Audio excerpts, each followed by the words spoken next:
Hello everyone. Welcome to the first conference on the master stage for the NoCode Summit 2023. It's going to be about the from zero to ISO standardization and structuration of the NoCode in AI industry, with special guest Lucie Latawek, Development and Innovation Manager at AFNOR. Welcome, Julie. Give her a warm welcome. With Marianne Tordo-Bitker, Director of Public Affairs at France Digital. Welcome, Marianne. Benoît Dard, ex-com member at Wavestone, Director at Numeum. Thank you. And finally, Pierre Launay, SFPN President.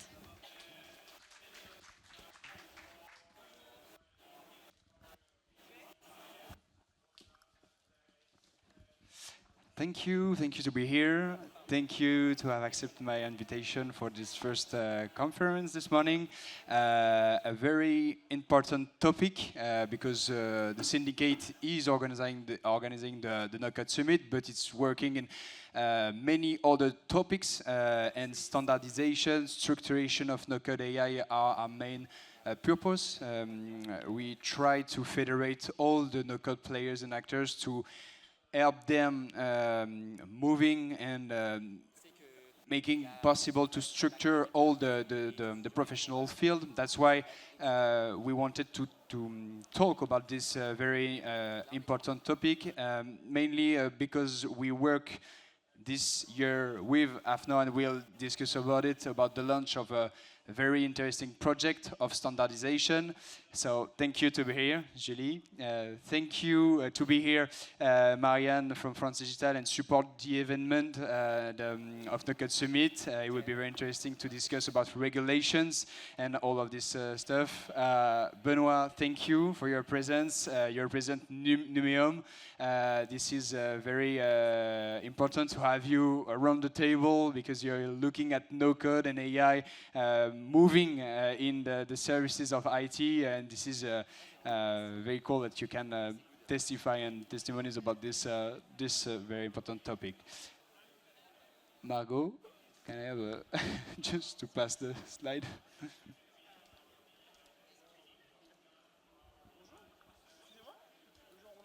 So I wanted to begin with a main topic about standardization, and maybe one first question for you, Julie. How do you see standardization? Is it an opportunity for innovation? And specifically on NoCode, how standardization can help NoCode in its growth? Thank you, and hello, and thank you for having me today. So I work for AFNOR, which is a French standardization body. And at AFNOR, our mission is clear.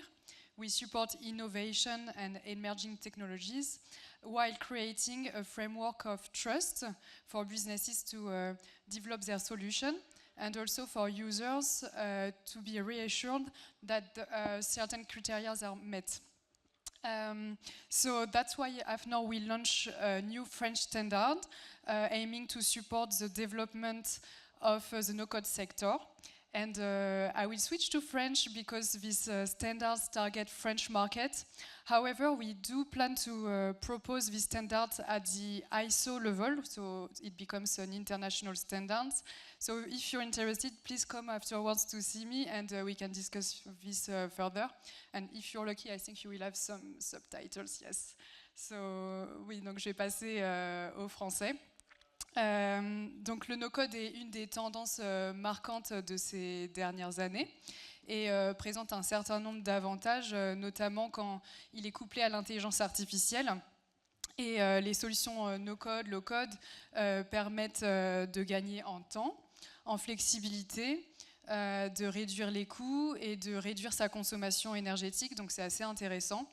Mais il y a aussi un certain nombre de défis à relever, des défis en lien avec la solution même du no-code, des défis aussi en lien avec la sécurité des données, l'interopérabilité.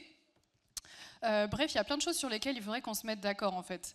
Et donc c'est pour ça que AFNOR lance officiellement le 28 novembre la première initiative normative donc au monde.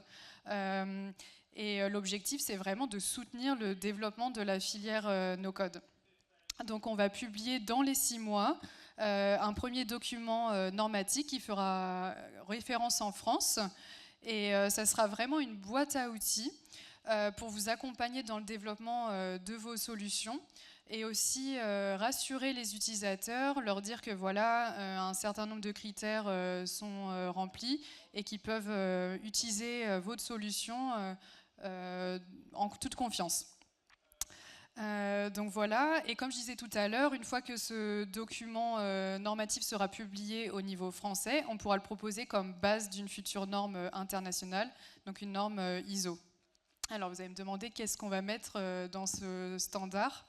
Alors tout d'abord, il faudra identifier les acteurs clés du secteur. On va mettre en avant les bonnes pratiques de développement. On va aussi clarifier la technologie associée, donc qu'est-ce qui relève du low-code, qu'est-ce qui relève du low-code. On va aussi aborder les sujets de l'inclusion et de l'accessibilité pour promouvoir la démocratisation technologique pour tous. Un autre objectif, c'est de renforcer la crédibilité, la qualité et la sécurité, notamment des données, de faciliter l'interopérabilité. Et on va aussi inciter à des pratiques de développement éco-responsable. Donc voici quelques exemples de sujets qu'on pourra aborder dans ce standard, mais voilà, on est encore ouvert à d'autres problématiques selon vos besoins. Et donc, qui va réaliser ce standard, ce document de référence? Donc ce n'est pas la FNOR toute seule, hein.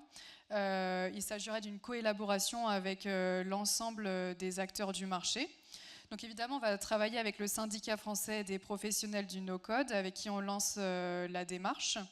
Mais l'objectif, c'est vraiment de rassembler l'ensemble des organisations impliquées, intéressées, pour que vous puissiez en fait mettre en avant vos bonnes pratiques déjà existantes. Aussi vous informer, savoir ce qui va être mis dans cette norme, et pouvoir adapter votre solution dès l'amont en fait.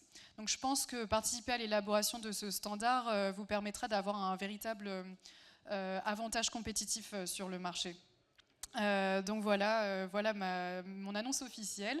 Et donc je vous invite à participer à l'événement de lancement qui aura lieu le 28 novembre à la FNOR.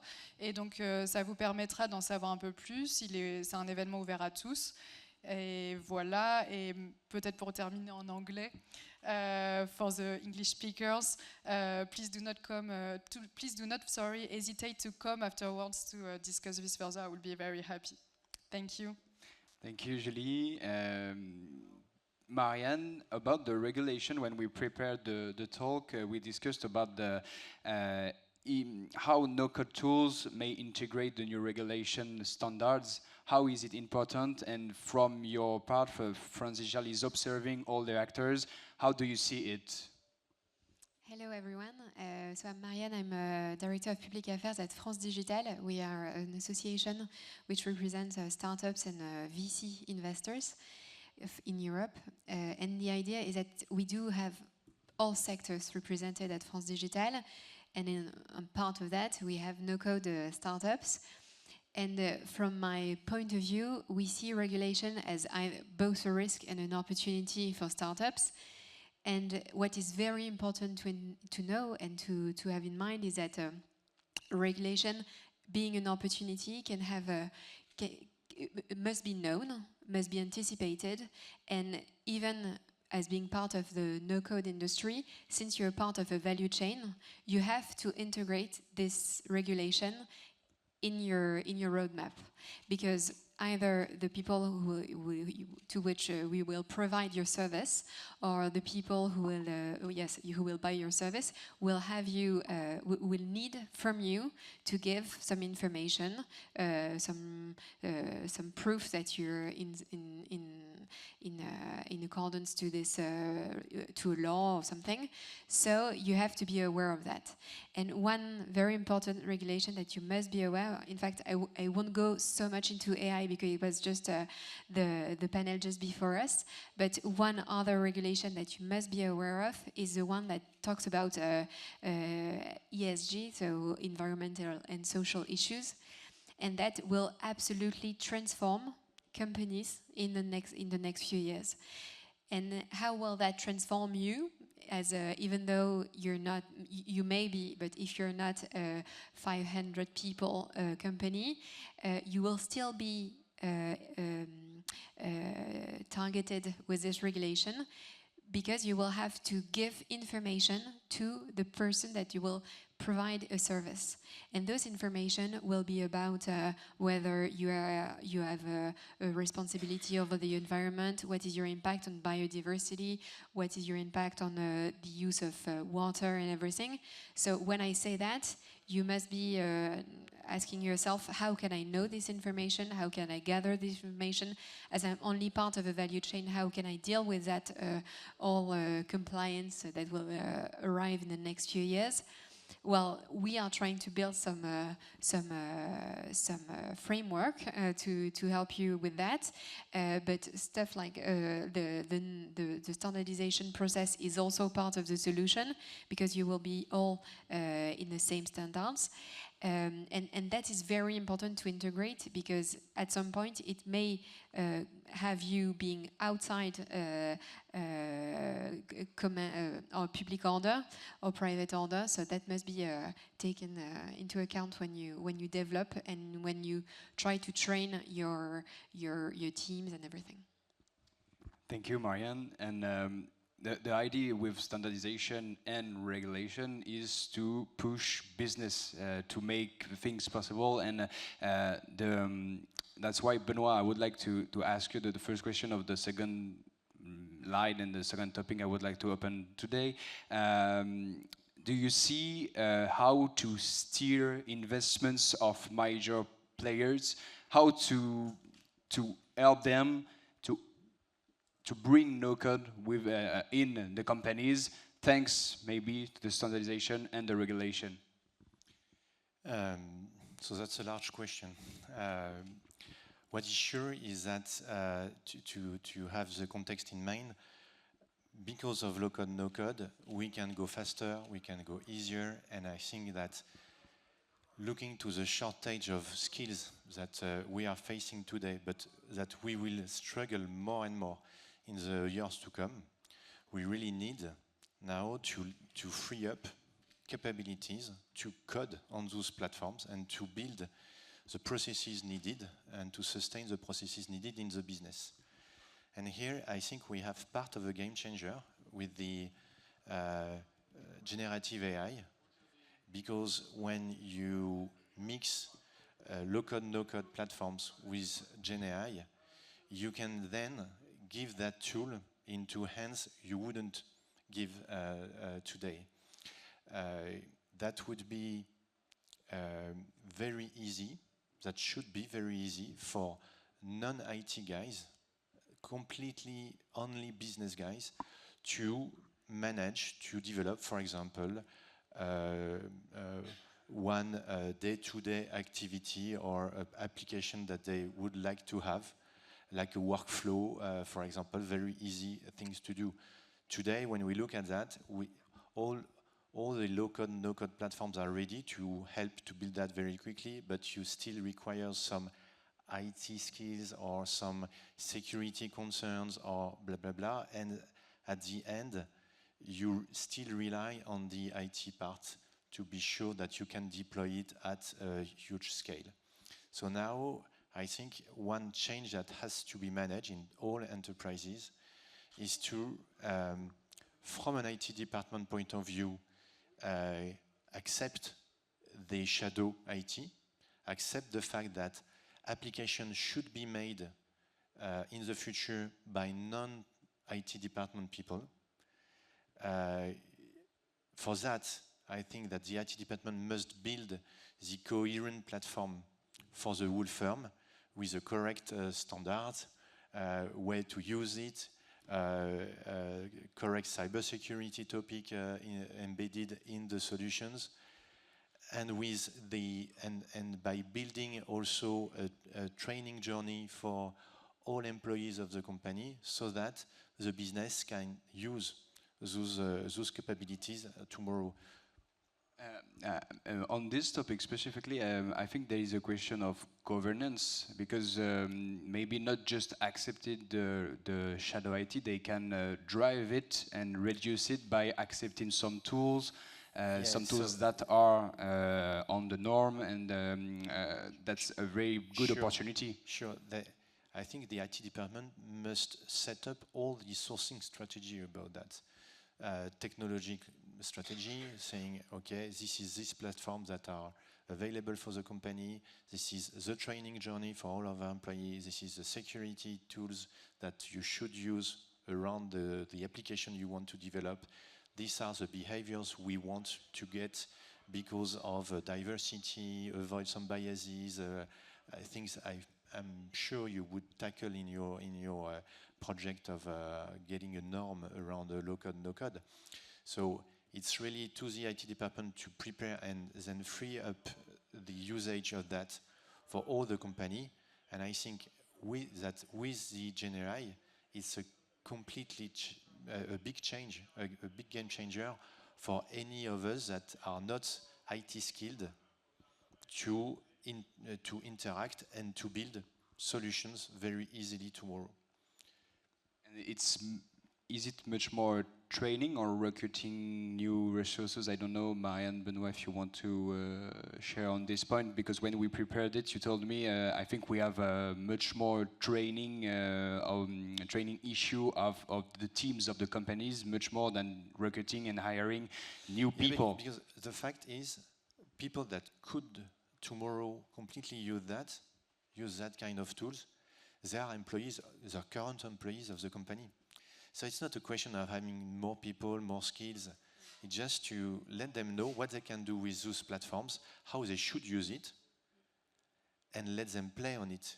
So it's more a question of push it on the ground with each businesses and make some success on that, advertise those success, and accept that tomorrow application will be done out of the IT department. I think it's something that has to be a little bit changed in our mind. We prepare the platform, we have a nice human interface with the generative AI part, and then all the people of the company can use it and build their own application without having to interact with the IT department on a day-to-day basis. And I think that's the real game changer we have to tackle.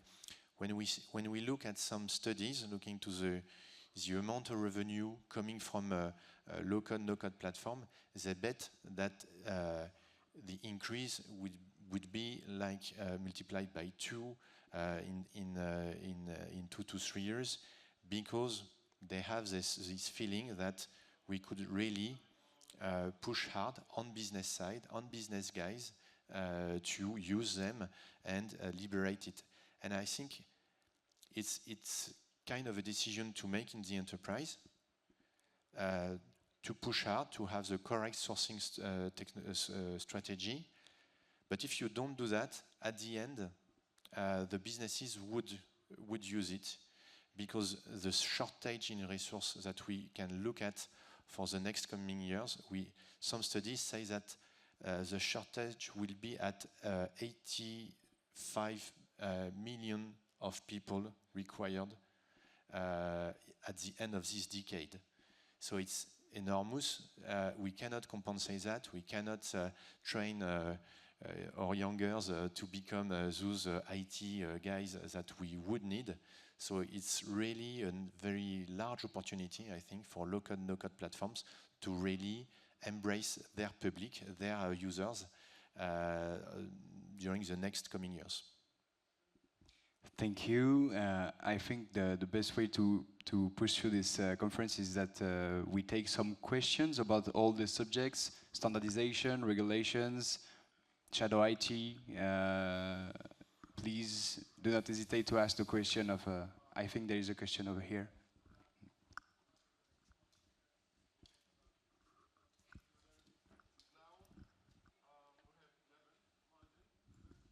Thank you. Bonjour, Eric Manoyer. I'm freelance. It's a question for the AFNOR.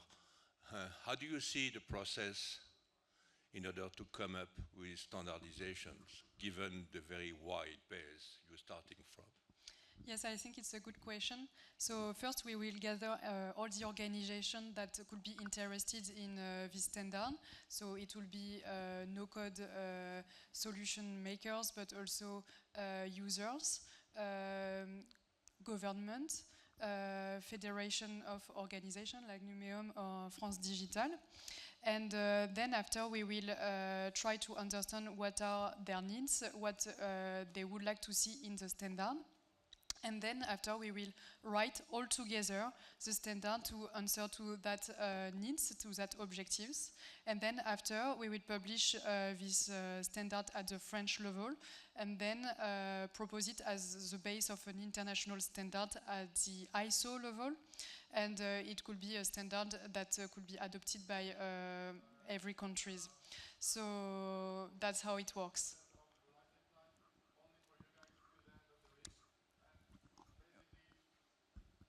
Hello, I'm Jeremy from BlaBlaCar. My question is for Julie as well, or more broadly regarding regulations, because basically when we are talking about AI, so there is all this like ethics part that could be like an incentive for company to demonstrate their goodwill and safeness, I would say.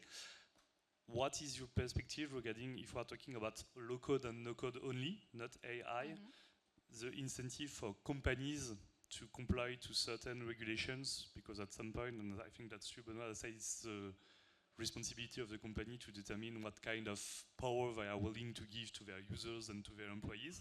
And they can be like super strict or super open, and it's a matter of strategy. So what would be the incentive for a company to comply to some kind of regulation regarding the usage of no code and low code? So basically, standardization and regulation are really linked. So regulation, they give you things to do, and standardization, they give you ways to comply with regulation. So it helps you to comply with regulation. And so that's why we work a lot with regulation bodies to make sure that standards are really linked to regulation. For instance, for AI, we have, there is the AI Act, and we have a lot of AI standards about ethical aspects, for instance, and we are really working a lot with the European Union to make sure that the AI Act and the AI standards are really linked and really help companies to respect AI Act. So yeah, that's a way. So if you are concerned about regulation and how BlaBlaCar could respect criteria of regulation, you could come to see us at AFNOR and we would help you regard that. Also, sometimes you won't have a choice to comply with the regulation and to have the standardization help you comply with the regulation. But I really see, and in fact it's always the case, you always have to comply with regulation, but I really see that as an opportunity. For instance, I'm working with your teams at a Public Affairs team at BlaBlaCar, and to my point of view, knowing the regulation before it's made, to have the possibility to influence on that and make sure that they understand what it's actually to comply with, how it is to comply within a startup, it's super important, and then you will be able to anticipate and see the opportunity to maybe change the roadmap of your developers, because that's what I see. Like for instance, right now we are having a fight at the French Parliament because they want to force every person, every company that is holding sensitive data to put it in a cloud, a sovereign cloud.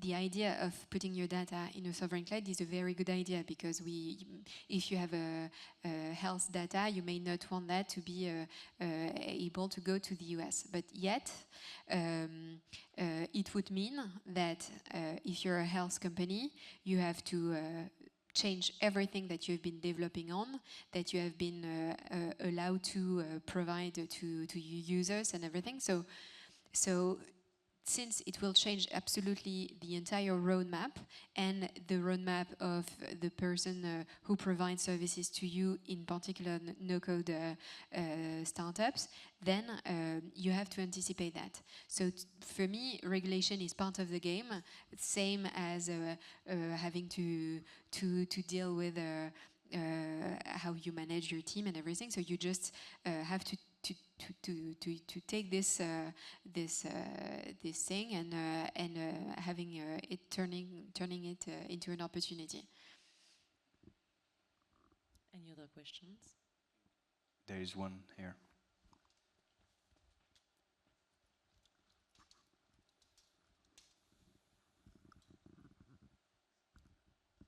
Hello, my name is Walidou. I work for a company called Murphy. I wrote my own no-code policy with my colleagues in the product team. This is a long and complicated process, and it requires at the IT level that the IT guys, they know about no-code, and at no-code level, the people know about IT. And it's quite complicated. There are a lot of tools, a lot of things to standardize. It took me something like 1 year to do that. And it requires really this kind of dual competencies to be able to work with no-code tools and at the same time to know what is IT, what is infrastructure and these kind of things. So reducing shadow IT is great, and having, for example, being able to know where your master data is and not just like creating your new Google Sheet, which is going to be a master data and nobody knows about it, is really great. But this is complicated to have the people, I think, in the IT department to know about no code and to understand what exactly is going on. And in most companies, you need to have this culture and to have curious people who try the no code and who have these double competencies. So I don't know. I try in French no-code communities to find people who are able to do that, and there are only few people. So I think, in my own point of view, that it's going to be critical to have this kind of people who are able to know both sides of the same piece, the same coin. Thank you. Yes, this is very important. This is very interesting. We've discussed actually with the organizing body of this summit to identify where we should put where the French state should put money on training. And it's true that having duo training program both on no code and also on IT training is a dual competence, which is very important. And we've published a study on the employment of startups, and we've seen that the no-code the amount of people doing no-code in startups have raised over the last years, but yet it's not a position which is a managing position. So it's people having exactly what you said, the competence, les compétences, I have the training. Voilà. The skills, thank you very much. The skills of the dual skills, it's only one skill, so we'll have to look at that to create the good program that can exist. And maybe, I don't know, Julie, if AFNOR have some services or department to help companies standard their policies and IT policies, or not at all? Yeah, it's something we can do, but I hope that the standard will be good enough so you can have an idea of how to do, but yes, we can do that as well.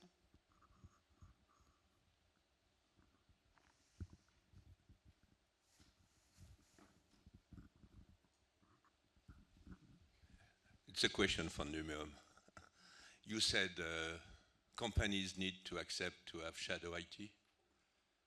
Is it the official position of Numeum? Because you're raising the red flag for any French CIOs. If you start saying that, we agree that we're going to have a shortage of resources. But do you think this is the best selling approach by saying you need to accept shadow IT? That's the first. Second, Numeum is a supply side organization. You represent the supply side of the digital and IT industry. And you say, no matter what, the business will go. How the business will go when the business goes always through the IT to get to the supply side. You are changing the dynamic of sourcing in the French industry by having businesses source directly to the suppliers. So I don't know if it's an official topic, but you're on record. Sorry? You're on record. Yeah, okay, so it's serious.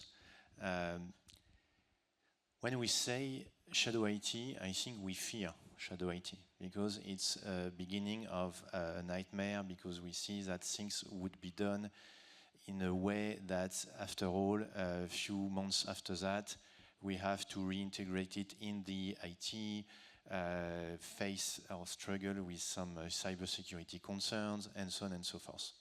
Okay, but in my view, there is shadow IT and shadow IT. Having people able to develop their own application on a structure that has been completely think for them and completely pre-secured, pre-integrated to the back-end systems of the IT is, in my view, no more a shadow IT. Even if we have people on the business side making application, building application. So it's what I wanted to say in my first words. Say, okay, we have to help our businesses to build the apps that they really need in a daily basis. To do that, we don't have enough resources and we don't have enough people able to manage low-code, no-code platforms to build those applications. So we have to prepare a global system of low-code, no-code so that business people can engage and build their application. And it's in this way that I said that we should accept shadow IT. We should accept that those applications can be built by people that are not in IT departments, that have not IT skills at the beginning. And it's something to think, we really think that IT departments have to prepare the platform, to prepare the trainings, and even guide how to connect to the correct data set, to the correct data platforms of the companies. And then the business, they can play on that. It's a nice playground for them, and they build what they need in the daily basis because they know their pain points, they know what they are struggling at, they know what their competitors are managing for the time being. And so if they want to be agile, we need to give to them all the tools, all the capabilities to do it. So then, in the value chain of people, on your second question, I think it doesn't change so much things because IT departments, they would need people from software vendors, software editors to get and to choose the correct platforms, to be sure that they are not vendor locked on those platforms and they are anticipating who are the major players, who are the investments that are done, and so what could be the differentiators of the different platforms and which are the ones on which the company wants to bet to build this low-code, no-code platform for the company. So we still have, I would say, standards topics to handle as an IT department. We still need to integrate it in the backend system, so to go through the correct API, the correct exposure of the data, and so on and so forth. So we still need some enterprise architects, some integrators, technical integrators on key topics. I don't think it's changed then the value change of suppliers among the IT part. Thank you. I see the time. Maybe a last question. Thank you. My name is Pamela. I work with a company called Truliu Identity Verification, and also run a non-profit for training people. This is a very strong topic in my heart because in the capacity that I operate, both as a VP and as a CEO of another organization, I have seen that the introduction of low code in the enterprise environment, it's a two-edged sword, in my opinion, because, for instance, when I first introduced it in my organization, the entire engineering team were like, what are you talking about, right? And I had to be proactive to say, okay, let me build it with a team and to demonstrate what I'm saying. But listening to everything we are saying here, I can see that there is a balance and there's a need for introduction into the enterprise environment because the speed with which products need to hit the marketplace, it's evident that we need low code. But how do we manage that conversation between the CTO and the, like traditionals and the low code, which you say shadow IT. But your solutions that you're looking at, are they for the France populace alone, or are you thinking about this in something that someone like myself, for instance, could emulate? I live in the United States, for instance, California to be precise. So I go back to United States and I want to engage in conversations that matter in the enterprise environment to say, how can we do this? Is there something that you would recommend as a next step, for instance, after attending this? Because I go to a lot of events, but I want to take away. I want something I want to go back and say, hey guys, this is the next step for us. I don't know if you want to answer first, or, because I think it's about communication between teams, communication and governance. This is the main point. We have shadow IT if IT teams are not talking to sales, to communication teams, to resource teams. If they communicate and the IT team say, okay, no code, low code, we know where the value is, we will let you do shadow IT, but it's not shadow IT because we know the tools and we know that they are good for the company. I think all start here. And that's why this exchange and this link between teams, department, and the IT team is fundamental. Because we saw a lot of companies that use many tools, many no-code tools. There are much more than 900 tools in the world, so there's a lot of tools. If the services and department are using a lot of tools that are not accepted by the IT, without governance, in the beginning it's innovation, after it it's not scalable. That's why we need to have this link, and I think the next step is to have this conversation and to discuss about this point specifically. Perhaps to add one point, I think we are really in a momentum where we have to develop a citizen developer approach. And if we want to develop that kind of approach, what I say is that the IT department must support this approach. And one idea that I'm discussing with some clients is that they should have a dedicated support team for citizen developers. When you look to the IT organization, CIO's organization, you see some support department for workplace environments and so on and so forth, but you don't have for citizen developers. I think that here in the French market, I do know, I don't know so much the US market, sorry, but Here, on the workplace part, with the emergence of O365, we saw that change in the workplace department that were obliged to help their users better using the low-code, no-code platform brought by the new workplace environment.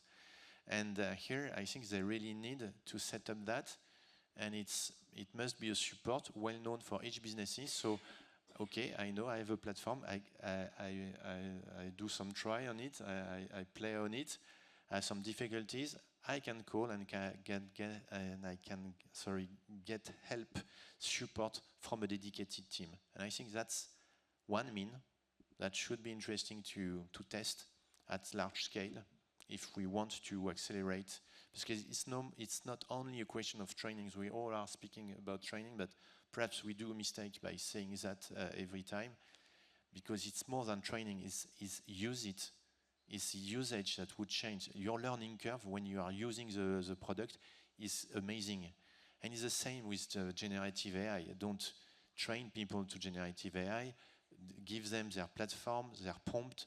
They will use generative AI and they would improve a lot by using it. So I think it's push people in the swimming pool, help them to swim in that, and they would become nice swimmers. So it's perhaps a way to think about how to change the game between business to IT team. Thank you for your interesting questions. Thank you, Benoit, Marianne, and Thank Julie. you. Pleasure. Thank you very much. Thank you very much.